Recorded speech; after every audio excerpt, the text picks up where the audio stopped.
Hello, everybody, and welcome to the first edition of Jacob's Realm. And I am Jacob Walters here, the writer of Vegas Hockey Night, and also working with publications such as BackSportsPage and also my own website, jacobsrealm.com. Today, I have a special guest on, the first guest, the first. Give us your name and what you do.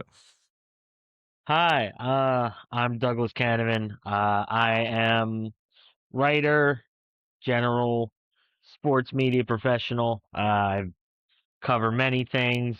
Wrestling is a big one that I cover. You might have seen me before with Jacob doing wrestling stuff. Um, I've covered basketball, football. I work in data for football. And I've been a hockey fan since I could move. Uh, so I'm happy to be here. What team is your favorite? I'm assuming that you're out east, so it would probably be like the Flyers or the Rangers or something within that realm. Yeah. Yes. The Flyers are my favorite team. My hometown is Philadelphia. The Flyers are number one. I've also always had a major affinity for the Los Angeles Kings. So 1 and 1A is essentially how that works. Flyers and the Kings. Los Angeles Kings. Tell me more about that. That's a interesting choice out in Philadelphia, of all places. uh, uh, I'm nothing if not a shallow sports fan. I love jerseys. When I was a small child, I loved the LA Kings jerseys, the purple ones with the crowns. And you got to watch a West Coast game after you watch your East Coast games. And the LA Kings in my formative years became a really fun team with their defensively stout style. Anze Kopitar and Dustin Brown and uh that whole gang of guys, Drew Doughty, who is still around. Um, they made me a fan. And while my heart is always with Philadelphia, my hometown, and the Broad Street Bullies, I do have some love for the Kings. All right, I get it. I'm assuming that you like the Burger King King jerseys that they had, the Those were legendary. oh yeah, those were wonderful. I would imagine that everybody would just fall in love with that. Them and the Gorton's fishermen for the The New Islanders, York, yeah. the Islanders, exactly. Oh my gosh. But yeah, big story too. The Stanley Cup Final happened, and unfortunately for the Golden Knights, they lost. But Yeah. it is what it is. It seems like they did everything they could, but here's the thing: 2 games away, nobody really expected the Golden Knights to do a whole lot, especially after what was going on with Bruce Cassidy. But a familiar coach that you happen to know is John Tortorella. And believe it or not, he led the team to a 7-0-1 run in the last 8 games of the regular season and got him a Pacific Division and got him within, again, 2 games from the Stanley Cup Final. So give me your insights on Tortorella from a Flyers Uh, perspective. um, you pretty much got the speed run of good old John Tortorella here. He is nothing if not controversial, and he does nothing without a major bang. Um, he came in with Cassidy being removed and Tortorella coming in so late in the season with the team doing so well. Really wild decision. It worked out. Only one team can win every year. And I think Vegas going in, while they expected to have a good team, I don't know if Vegas fans were really expecting another cup run out of this year. And the fact that they were able to get one was, I think, should make everyone happy. Tortorella did a great, fantastic job. I don't know how well he's going to mesh with these guys if he stays for the long haul for the rest, for next year and for the years to come. The problem that he had in Philadelphia was meshing with the players. He's a very old school coach. Say it, Sans Mike Babcock. I don't know if there's Oh a yeah, rougher customer Mike in Babcock. hockey. Ew. I will say this: the Golden Knights actually hired Ryan Craig, who has been within the Golden Knights system since they started in the NHL. So they kind of moved off of Tortorella and told him like, "Hey, we're not retaining Wonderful. you." And well, yeah, I mean the whole media fiasco, I guess, cost him a second round pick, and then all of a sudden now it created all sorts of chaos. So yeah, I, it wasn't surprising to see him go. Eh, it is what it is. I mean, some people really liked him as the Golden Knights fan base. Some of them really didn't. But the thing is that were you going to really keep him around for the long term? You know, and that's kind of yeah, the big thing that you had to ask with the Golden Knights is that, hey, this is a guy who, let's be honest, he's got the team rallying around him, but it the problem is that he's a more of a short term solution than a long term solution. So it it it fit for what they were trying to do at the end of the season. As a long-term solution, it doesn't work. I think his stint in, especially maybe I'm a little biased, but I think especially in his stint in Philly showed a lot of what his weaknesses are now as an older head coach. He's not as great at development. He's not as great at gelling with the, gelling and getting people together. Um, he still is very good at handling big personalities, and he was able to get them together for a cup run. But like you said, long term, I don't think he's the right guy for Vegas. And uh, Riley should be good. I think they have a good system set up right now. I think they're a very talented team and should be excited for next year, despite not really having a lot of capital to work with coming up. Yeah, that's kind of the thing with Vegas is that they don't really care too much about their draft capital, and it's kind of the Kelly McCrimmon philosophy is like, hey, we're just going to get veteran guys, and we're just going to go and trade them, and we're going to go and develop these guys. Well, not really develop these guys. We're going to put them into our system, and some guys will develop, but not all of them. But and that's kind of the thing with the Golden Knights. And I've been speaking about on VegasHockeyNight.com, which you can go to right now, VegasHockeyNight.com, is talking about the Golden Knights being a veteran team and how they kind of needed somebody to be that veteran presence for them. And I did say I wasn't opposed to a John Tortorella reunion, at least for the short term. But knowing how the NHL moves nowadays, it's basically coaches, if they don't perform one season, and it could be like their third season, they could be fired like that.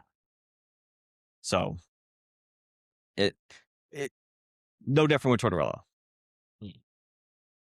I think Vegas is an especially hard situation because Vegas came in hot, an expansion team making the Stanley Cup Finals immediately. This fan base and this town, hockey wise, has only known success. So it's a very different kind of situation for a coach than going into something like, say, Columbus, where the pressure just isn't the same. I would compare it to a lot of big markets because of just how much success has come to this city so quickly. It's hard to argue with cups. It's hard to argue when they win. And how many? I'm not privy to it. Do you know how many times they've missed the playoffs in their history? I'm not sure if it's ever happened, and if it has, it's only been once. It's only been once, and that was in 2021, 2022. Yeah, Believe it or not. yeah. The team. It's a difficult situation, especially now with the amount of star power that you have in the room between Marner and Eichel, uh, and a couple of other distractions in net don't help things either. Oh, easily. It's tougher too. And like what moves are you gonna make? And you're kind of pressed for space with the salary cap. What are you gonna do? So Mhm. and Douglas Canavin with BackSportsPage. Again, you can check out backsportspage.com for his content on there. Great stuff. Mhm. I am always in love with his writing. Very thorough, very detailed, very, very good content. So love it. Thank you. Always a pleasure. What did you take away from the Stanley Cup Final aside from the Golden Knights losing? Obviously, Uh, I think the biggest thing, and I was thinking about it earlier, hockey is such a chaotic sport that nothing ever feels inevitable, but something about this Hurricanes team just felt like inevitability. Ron Brindamore is a wonderful coach. He's been one of the best coaches in the league for years now. This team has been knocking on the door for years, just conference final, second round, conference final, like just on the precipice of it for years. And then they get that chance and they knock it out of the park. I think it's a great story for the league, Carolina winning. I think it shows how much parity this league has and how hard it is to win. Uh, just and it's great for the people of North Carolina. Raleigh is a great city and it's an underrated sports city. I used to live in the Carolinas and there's a lot of very passionate sports fans in the Carolinas that get overlooked. So it's always nice to see one of those teams do well. oh, easily. And I love the fact that the NHL is growing in other places in North America. Like Vegas is a prime example that you look at some like who would have thought that like markets like Dallas and Nashville would have also been prominent hockey markets. Tampa, or like Mhm. Miami Beach area, that all that like wow, seeing the game grow and seeing so many passionate fans come in has been refreshing because you don't want to gatekeep per se. Mhm. And I feel like a lot of the issues with some of the fan bases in the NHL is that they tend to gatekeep, and seeing Carolina win, seeing Vegas win, seeing Miami win, I mean, not Miami, Florida win is really refreshing for the game. Oh yeah, I agree. I think there's a joke between like sports fans where leagues want the biggest market teams in, so they fix like they want New York versus LA every single year. But I think this series really is like a testament to like the legacy of the NHL going into underserved markets and it succeeding. There's been a lot of times where it hasn't, but I think overall hockey has done a great job of penetrating markets like Vegas in a place you wouldn't expect in the desert Southwest or somewhere like the Carolinas in the Southeast and find really super passionate, great hockey fan bases and cups like this just add to it. It just like incentivizes even more places that don't have these teams to want these teams. Yeah, and that's a good example of that is in Austin and Houston. Those are two of the Yeah. markets that are being looked at for expansion. And of course, the fee I believe is like 3.5 billion, and they already had a buyer. So Yeah. one of those markets is going to be getting an NHL team soon, which isn't a bad thing. I mean, you can't really expand in the NFL because that truly dilutes the talent because you have everything Mhm. centralized in the United States, although NFL's trying to grow the game outside of America, but Mhm. the NHL, you can kind of get away with that just because you can go to like Sweden, you can go to Finland, you can go to Russia, all these other countries too. And even like outside of that too, like China. Yeah, I'd say other than maybe soccer, hockey has the widest range talent pool in the world. Many countries play hockey, and there's a lot of countries that are still building up their hockey. Countries like Italy or Kazakhstan or Japan, who show a passion for the game but just don't have the infrastructure yet. Uh, and I think expansion is I think it's easy. I think the NHL is the easiest of the US's big five sports to expand into. I think it's the easiest to build a fan base with. It's easiest to get good players. It's the easiest to make a run, which is the easiest way to dig roots into a city. Uh, so I'm happy with expansion. I think it's a good pick too. Either Houston or Austin. Give Dallas a run for their money. Uh, Always nice to give a kick in the pants of Dallas anything. as a Philadelphia homer. Obviously, and that transcends to the NFL side of things, obviously, but Yeah. but realistically, like the Dallas Stars really needed a in-state rival, and they were they were marketing this game, and they were actually doing a really good job of Mhm. promoting the game in North Texas. But the problem Mhm. is that they've been trying to create rivalries with, like, say, the Colorado Avalanche, which has been good to a degree. But you also try to create rivalries with, like, say, the Minnesota Wild because of North Stars Mhm. and whatnot. Yeah. But it, that kind of news definitely helps the Stars in many ways, just so that way they can grow the game. And maybe the NHL tries something else in, like, the South, like Atlanta, which third time's a charm, maybe, to see if that works. Uh, if Atlanta were to get one, I think it would work this time. I think Austin or Houston. I think Houston's probably going to end up being the place. I Dallas has a really I went to school in Oklahoma State, so I actually was over by the area. Dallas, the Stars have a very passionate fan base. Their problem is how geographically isolated they are. Other than Minnesota for very obvious reasons. It's been very hard for them to build consistent rivalries. Having that local rivalry will just I think it'll help turn Texas into a hockey state. If it's not already.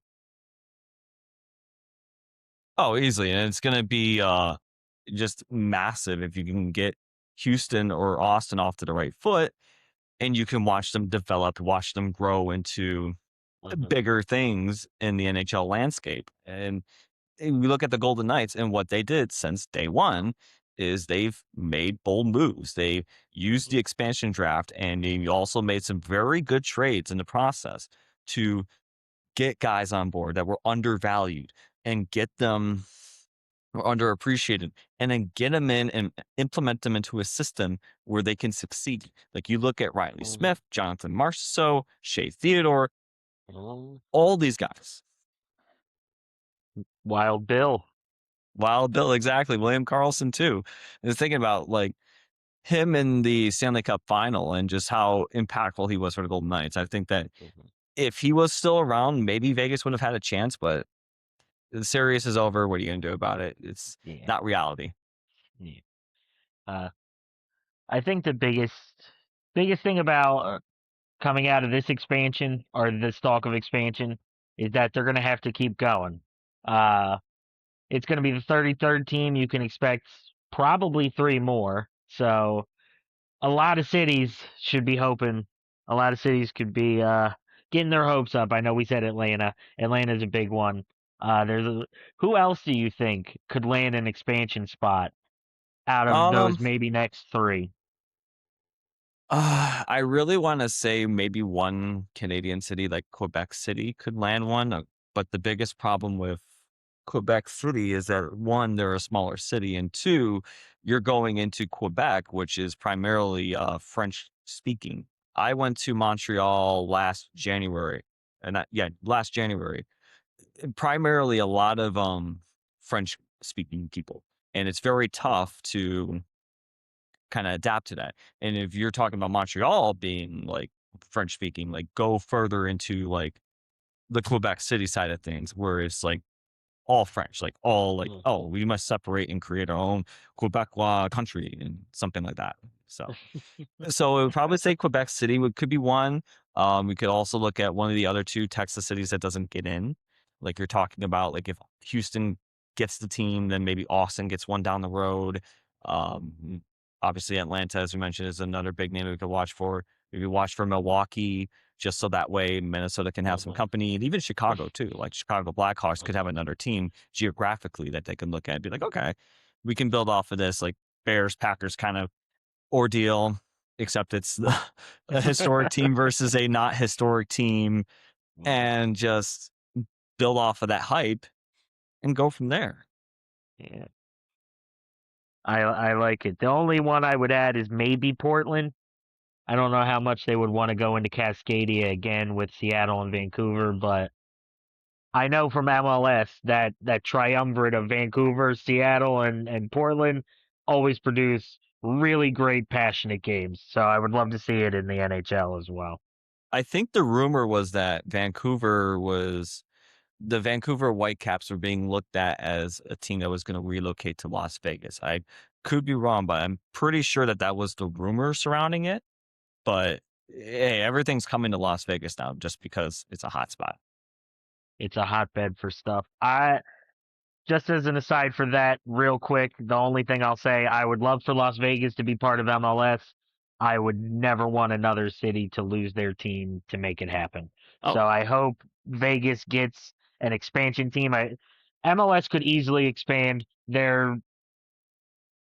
they could create multiple divisions if they wanted to. So I hope that they find a way to get Vegas the team they deserve while also letting Vancouver keep the team that they deserve.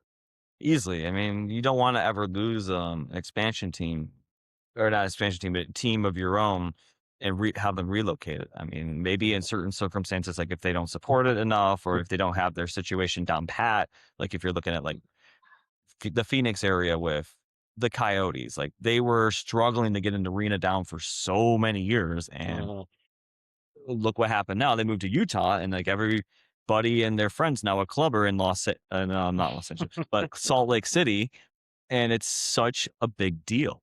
So maybe it works, maybe it doesn't. So definitely worth giving it a shot in certain circumstances. But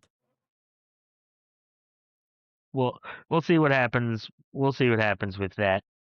Uh, oh, easily, easily. I mean, I would love to see. What other places would I love to see? I mean, I would love to see maybe.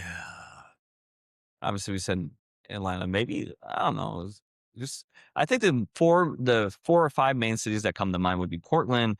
You're looking at Houston or Austin, one of the two, and then you're looking at Atlanta, and you would possibly look at Quebec City, and then we'll also look at Milwaukee. Those would probably be yeah, the four or five you would take a good look at regarding expansion. I, yeah, I agree. Uh, Handful of other places, but I think those are the best ones. Maybe a Cincinnati or Louisville or something like that. If you're getting freaky, but I think the five that we mentioned first, I think those are the most likely options. I think those are going to be the places that have the infrastructure in place. Will have the billionaire backing money that you need now. $3.5 billion.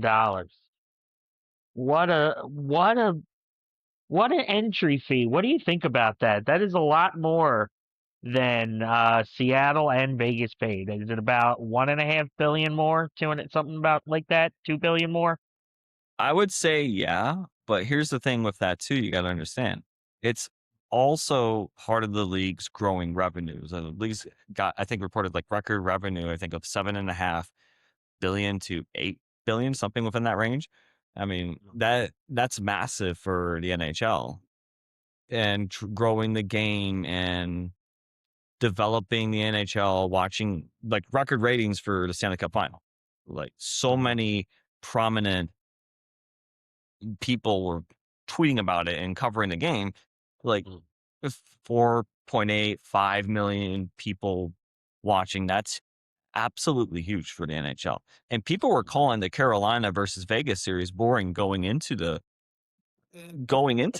It's like, no, it's like you had so many dramatic moments within that series, like game three, that 4-goal comeback. Mhm. I felt like I was going to be like drained the heck, like have my life and soul literally drained from me.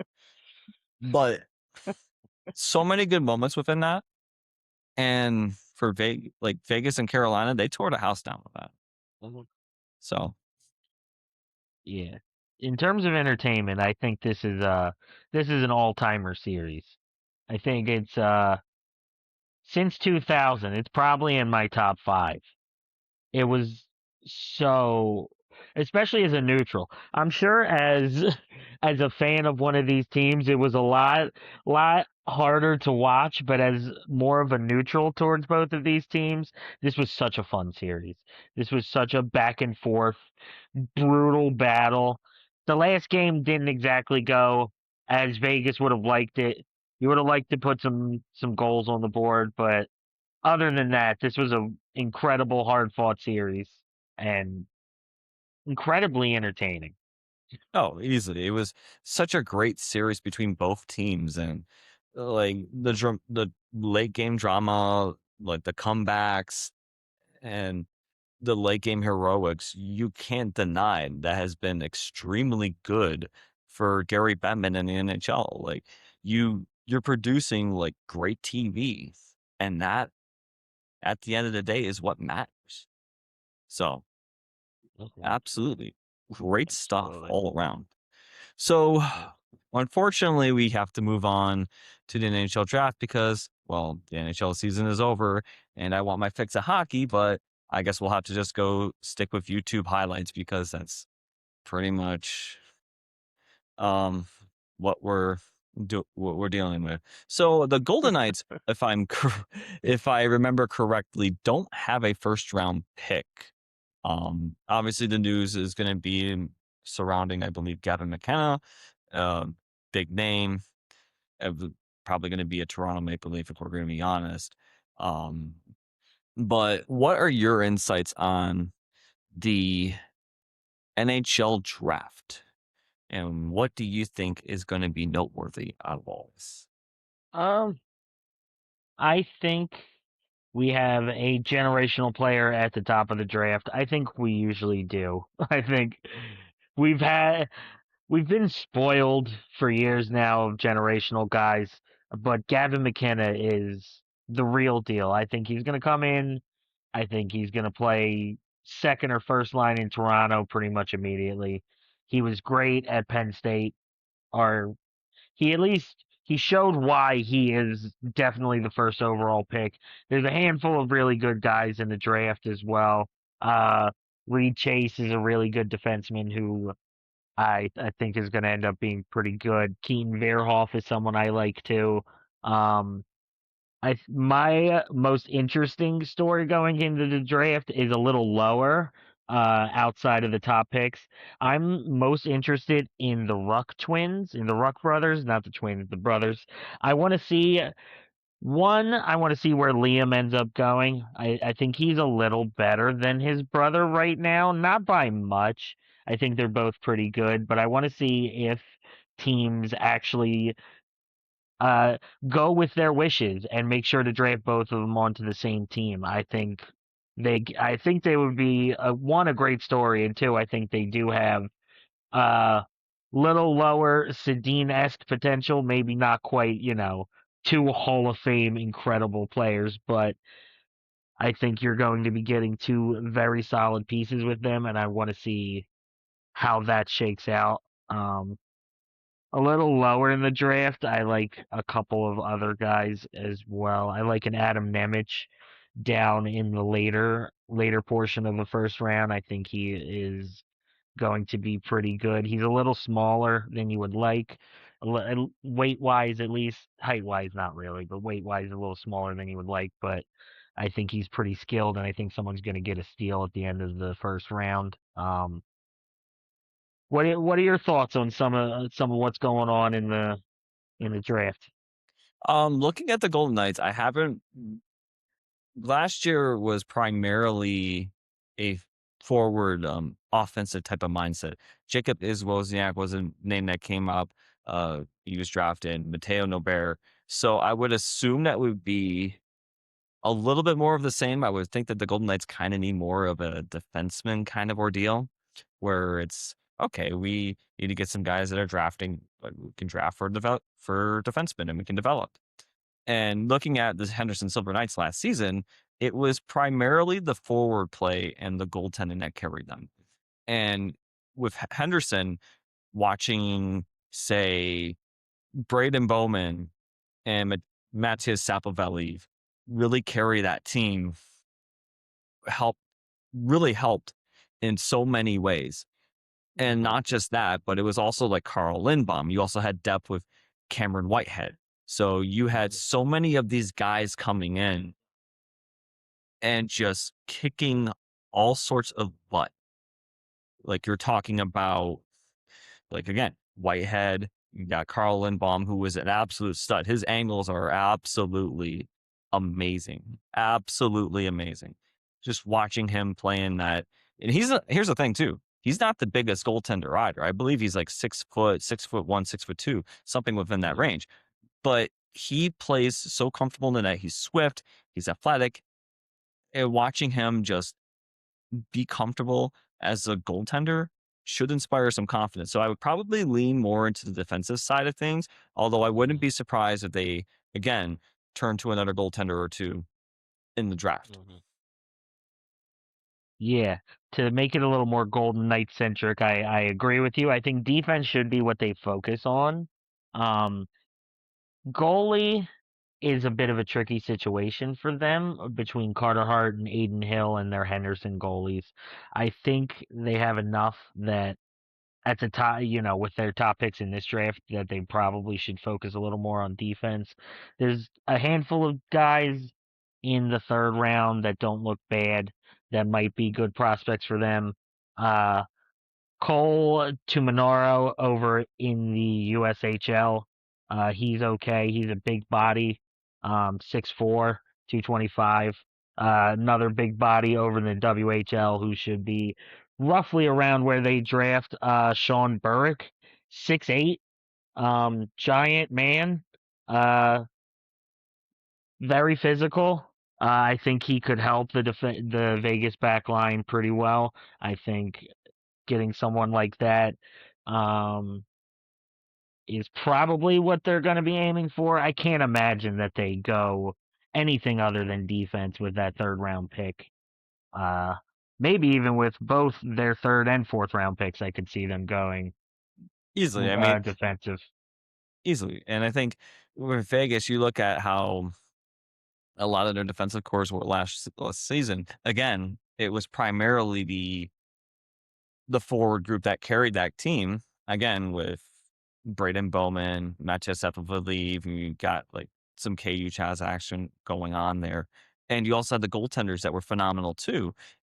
So you would want to develop the defense a little bit and have them more structured and have them be able to take away space and those good looks. Because the thing with the Golden Knights and how they operate is that they operate on taking away that space, making sure that you don't get the high danger chances. If you don't have those good looks near the point or in close to the slot, that's been their philosophy since day one. And it's helped them immensely. And we're talking about like playoffs in every season except for one. And I think like what, five semifinal appearances, 3 Stanley Cup final appearances, and 1 Stanley Cup. Like it's safe to say that it's actually worked out for them quite well. So Yeah, the model has done, as we've talked about most of the podcast, the model that Vegas has set up has been very effective. And it hasn't really been built on finding the diamonds in the rough in the draft. If they do, that's great. There's been a handful you can think of, even though he didn't work out for Vegas, Cody Glass or a few others like that. But most of their success has been built on making the right trades, making the right free agency pickups. The draft is just like a bonus. Um, so we'll see. I think you're right. I think defense is going to be the major focus of this draft. It just depends on who they want and who ends up falling to them. and it could be something like this too. If you think about the Golden Knights and how they're playing, I mean how they're developing the teams, they could also go and just trade like down and get more draft picks that way too. I mean, just so that way it's more expendable. They can go and make more deals. Either way, either way, they have a lot of options to work with heading into the offseason and really into the NHL draft. So they can really work it into their strategy and just go to town on that. Ab- Absolutely. Actually, All right. So are you ready for some trivia? I love trivia. Let's see how I'll do. I don't know how well I'll do with Vegas Golden Knights trivia, but let's see. I'm going to give you a gimme or two here or there. Okay. But these shouldn't be like too bad. I usually try to make it easy on my guests when we do this kind of thing. But I am going to test you a little bit and have you see, like, hey, like, do you know the Golden Knights as much as you do? So here's Let's the see. first. Ready for this? Yeah. All right. So I'm going to give you an easy one. You should know this. You should. So let's start off with, when did the Golden Knights start playing Oh, hockey? it's the 2017-2018 season, right? Bingo. See, Cool. I told you I was going to take it easy on you for a little bit. So easy Okay. stuff. But now it's going to get a little bit harder. So Okay. who won the Conn Smythe in 2023 for the Vegas Golden Knights? Ooh.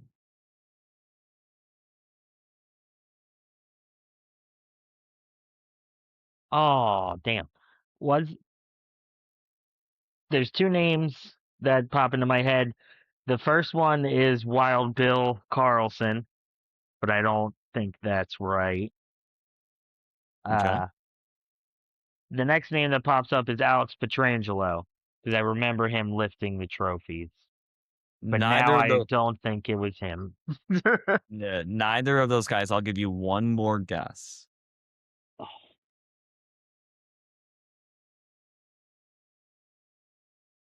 Was it Mark Stone? Jonathan Marchessault. Oh, yeah, it was. Oh, man. Yeah, it was. I honestly thought that you would. That I thought was I screwed it up. hey, hey, it is what it is. No worries about it. And finally, I'm gonna give you a harder one here. This is gonna be Okay. pretty tough.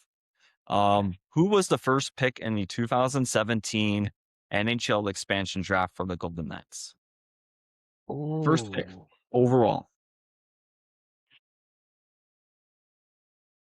Wasn't that Oh, it was Marc-Andre Fleury. No, it was actually Oh, it was a goaltender. So you're on the right track. If you want to give it one more shot. I forget who the other one was, or the other two goalies they drafted.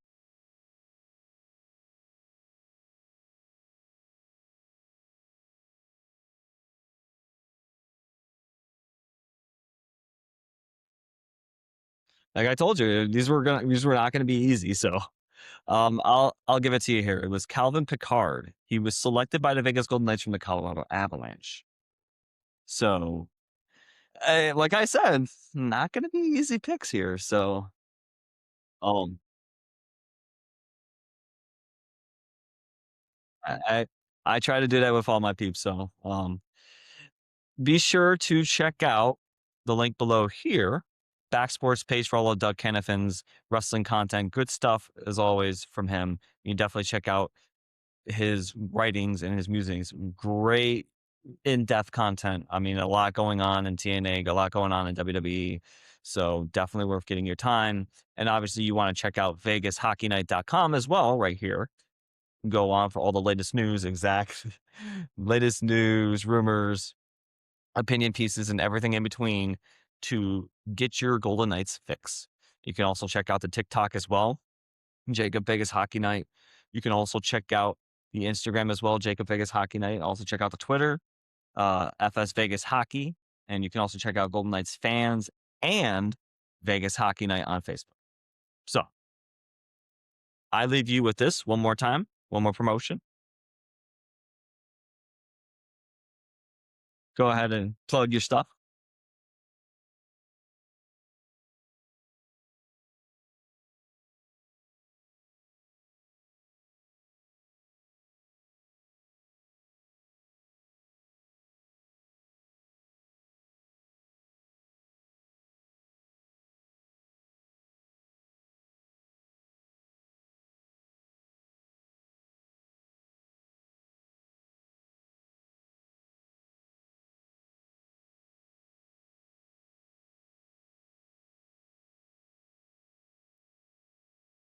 Always a pleasure, Doug. Hey, we gotta do this again sometime. So we gotta start talking a little bit about this. Maybe throw in a little bit of WWE or something like that in the mix next time. Hallelujah. All right, guys, take care, stay out of trouble, and have a good life. Take care of each other, okay?